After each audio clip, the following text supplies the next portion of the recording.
निर्मला जी बताओ कैसे करने वाले हो? अच्छा मोदी जी बताओ कैसे करने वाले हो? आपका रोड मैप बताओ। ऐसा करते। अब ये भी मुझे सिखाना पड़ रहा है। लेकिन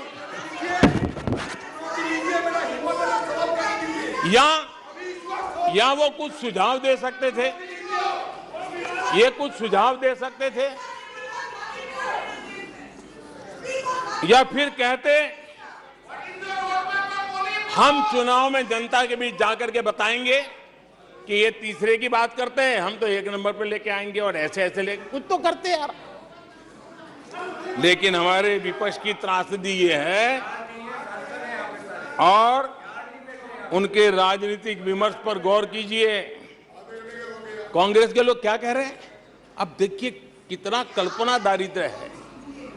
इतने सालों तक सत्ता में रहने के बाद भी क्या अनुभवताहीन बातें सुनने को मिल रही है जी। क्या कहते हैं ये कहते हैं इस लक्ष्य तक पहुंचने कुछ करने की जरूरत नहीं, ऐसे ही होने वाला है तीसरे नंबर पे। बताओ, मुझे लगता है कि इसी सोच के कारण वो सोते रहे इतने सालों तक, तो अपने आप होने वाला है। वो कहते हैं बिना कुछ किए तीसरे पहुंच जाएंगे। और कांग्रेस की माने अगर सब कुछ अपने आप ही हो जाने वाला है, इसका मतलब है कांग्रेस के पास न नीति है, न नीयत है, न विजन है, न वैश्विक अर्थव्यवस्था की समझ है और न ही भारत के अर्थ जगत के ताकत का पता है। और इसलिए सोए सोए सब हो जाएगा, यही एक आदरणीय अध्यक्ष जी ये वजह है कि कांग्रेस के शासन में भारत गरीबी और गरीबी को बढ़ाता गया। 1991 में देश कंगाल होने की स्थिति में था। कांग्रेस के शासनकाल में अर्थव्यवस्था दुनिया के क्रम में 10, 11, 12 इसके बीच में झोले खाती थी, झूलती रही थी। लेकिन 2014 के बाद भारत ने टॉप 5 में अपनी जगह बना ली।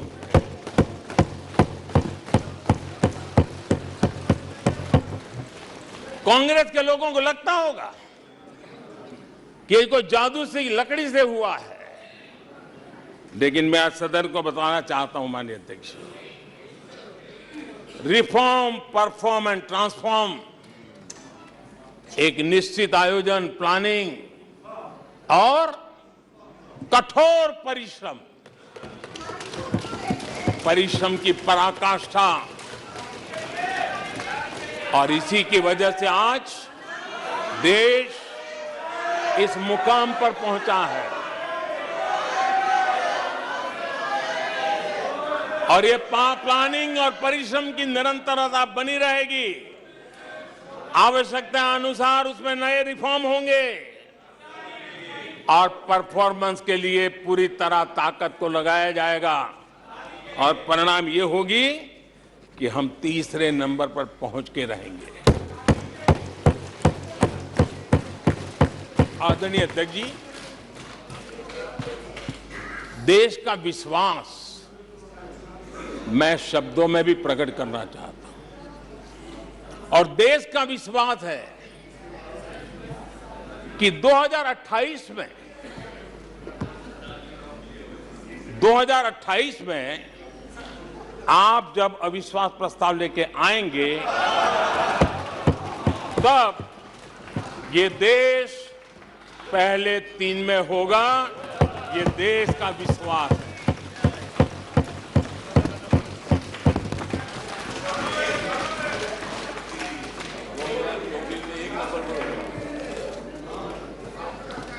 आदरणीय अध्यक्ष जी, हमारे विपक्ष के मित्रों के फितरत में ही अविश्वास भरा पड़ा है। हमने लाल किले से स्वच्छ भारत अभियान का आह्वान किया, लेकिन उन्होंने हमेशा अविश्वास जताया। कैसे हो सकता है? भाई गांधी जी भी आके गए, करके कह के गए, क्या हुआ? अब स्वच्छता कैसे हो सकती है? अविश्वास से भरी हुई इनकी सोच है। हमने मां बेटी को खुले में शौच से मुक्त करने के लिए, उस मजबूरी से मुक्त होने के लिए शौचालय जैसी जरूरत पे जोर दिया। और तब ये कहना, क्या लाल किले से ऐसे विषय बोले जाते हैं क्या? क्या ये देश की प्राथमिकता होती है क्या? हमने जब जन धन खाते खोलने की बात की, तब भी यही बात निराशा की। क्या होता है जन धन खाता? उनके हाथ में पैसे कहां है? उनका जेब में क्या पड़ा है? क्या लेके आएंगे? क्या करेंगे? हमने योग की बात की, हमने आयुर्वेद की बात की, हमने उसको बढ़ावा देने की बात की, तो उसका भी मखौल उड़ाया गया। हमने स्टार्टअप इंडिया की चर्चा की, तो उन्होंने उसके लिए भी निराशा फैलाई। स्टार्टअप तो कुछ हो ही नहीं सकता है। हमने डिजिटल इंडिया की बात कही, तो बड़े बड़े विद्वान लोगों ने क्या भाषण किए। हिंदुस्तान के लोग तो अनपढ़ है, हिंदुस्तान के मोबाइल चलाना भी नहीं आता है, हिंदुस्तान के लोग कहां से डिजिटल करेंगे। आज डिजिटल इंडिया, देश आगे है। हमने मेक इन इंडिया की बात कही, जहां गए वहां मेक इन इंडिया का मजाक उड़ाया, जहां गए वहां मेक इन इंडिया का मजाक उड़ाया। आदरणीय अध्यक्ष जी,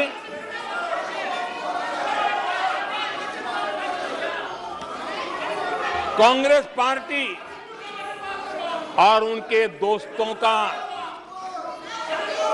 इतिहास रहा है कि उन्हें भारत पर, भारत के सामर्थ्य पर कभी भी भरोसा नहीं रहा है।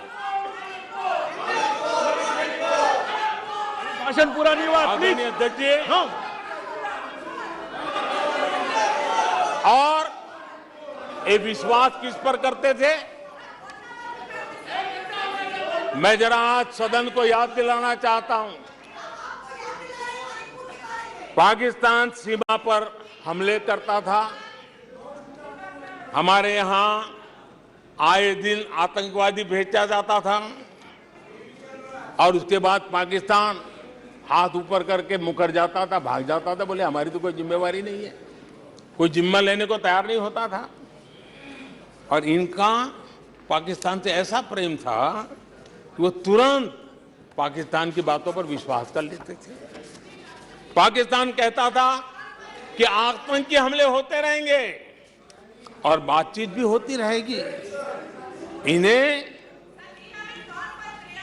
यहां तक कहते हुए पाकिस्तान कह रहा है तो सही कहता होगा, ये इनकी सोच रही है। कश्मीर आतंकवाद की आग में दिन रात सुलग रहा था, जलता था, लेकिन कांग्रेस सरकार का काम कश्मीर के आम नागरिकों पर विश्वास नहीं था।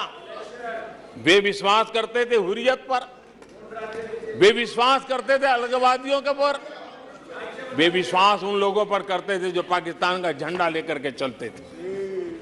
भारत ने आतंकवाद पर सर्जिकल स्ट्राइक किया, भारत ने एयर स्ट्राइक किया। इनको भारत की सेना पर भरोसा नहीं था, उनको दुश्मन के दावों पर भरोसा था। ये इनकी प्रवृत्ति थी। अध्यक्ष महोदय, आज दुनिया में कोई भी भारत के लिए अपशब्द बोलता है तो इन्हें उस पर तुरंत विश्वास हो जाता है, तुरंत उसको कैच कर लेते हैं। ऐसा मैग्नेटिक पावर है कि भारत खिलाफ हर चीजें वो तुरंत पकड़ लेते हैं। जैसे कोई विदेशी एजेंसी कहती है कि भूखमरी का सामना कर रहा कई देश भारत से बेहतर है, ऐसा झूठी बात आएगी तो भी पकड़ लेते और हिंदुस्तान में प्रचार करना शुरू कर देते, प्रेस कॉन्फ्रेंस कर देते हैं। भारत को बदनाम करने में क्या मजा आता है। दुनिया में कोई भी ऐसी बेतुकी बातों को मिट्टी के ढेले जैसी जिसकी कीमत ना हो, ऐसी बातों को तवज्जो देना ये कांग्रेस की फितरत रही है और तुरंत उसका भारत में एम्पलीफाई करना, प्रचार करना पूरी कोशिश टीम लग जाती है। कोरोना में की महामारी आई, भारत के वैज्ञानिकों ने मेड इन इंडिया वैक्सीन बनाया। उन्हें भारत के वैक्सीन पर भरोसा नहीं, उनको भारत के वैक्सीन पर भरोसा नहीं, विदेशी वैक्सीन पर भरोसा, ये इनकी सोच रही। आदरणीय अध्यक्ष जी,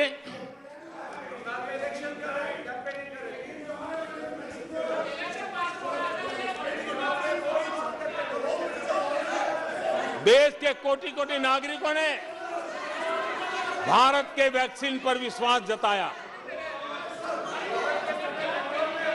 इनको भारत के सामर्थ्य पर विश्वास नहीं है, इनको भारत के लोगों पर विश्वास नहीं है। लेकिन इस सदन को मैं बताना चाहता हूं, इस देश का भी, भारत के लोगों का कांग्रेस के प्रति नो कॉन्फिडेंस का भाव बहुत गहरा है।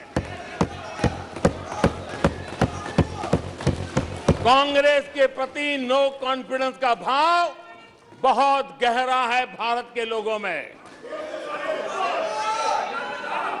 कांग्रेस अपने घमंड से इतनी चूर हो गई है, इतनी भर गई है कि उसको जमीन दिखाई तक देती नहीं है। आदरणीय अध्यक्ष जी, देश के कई हिस्सों में कांग्रेस को जीत दर्ज करने में अनेक दशक लग गए हैं।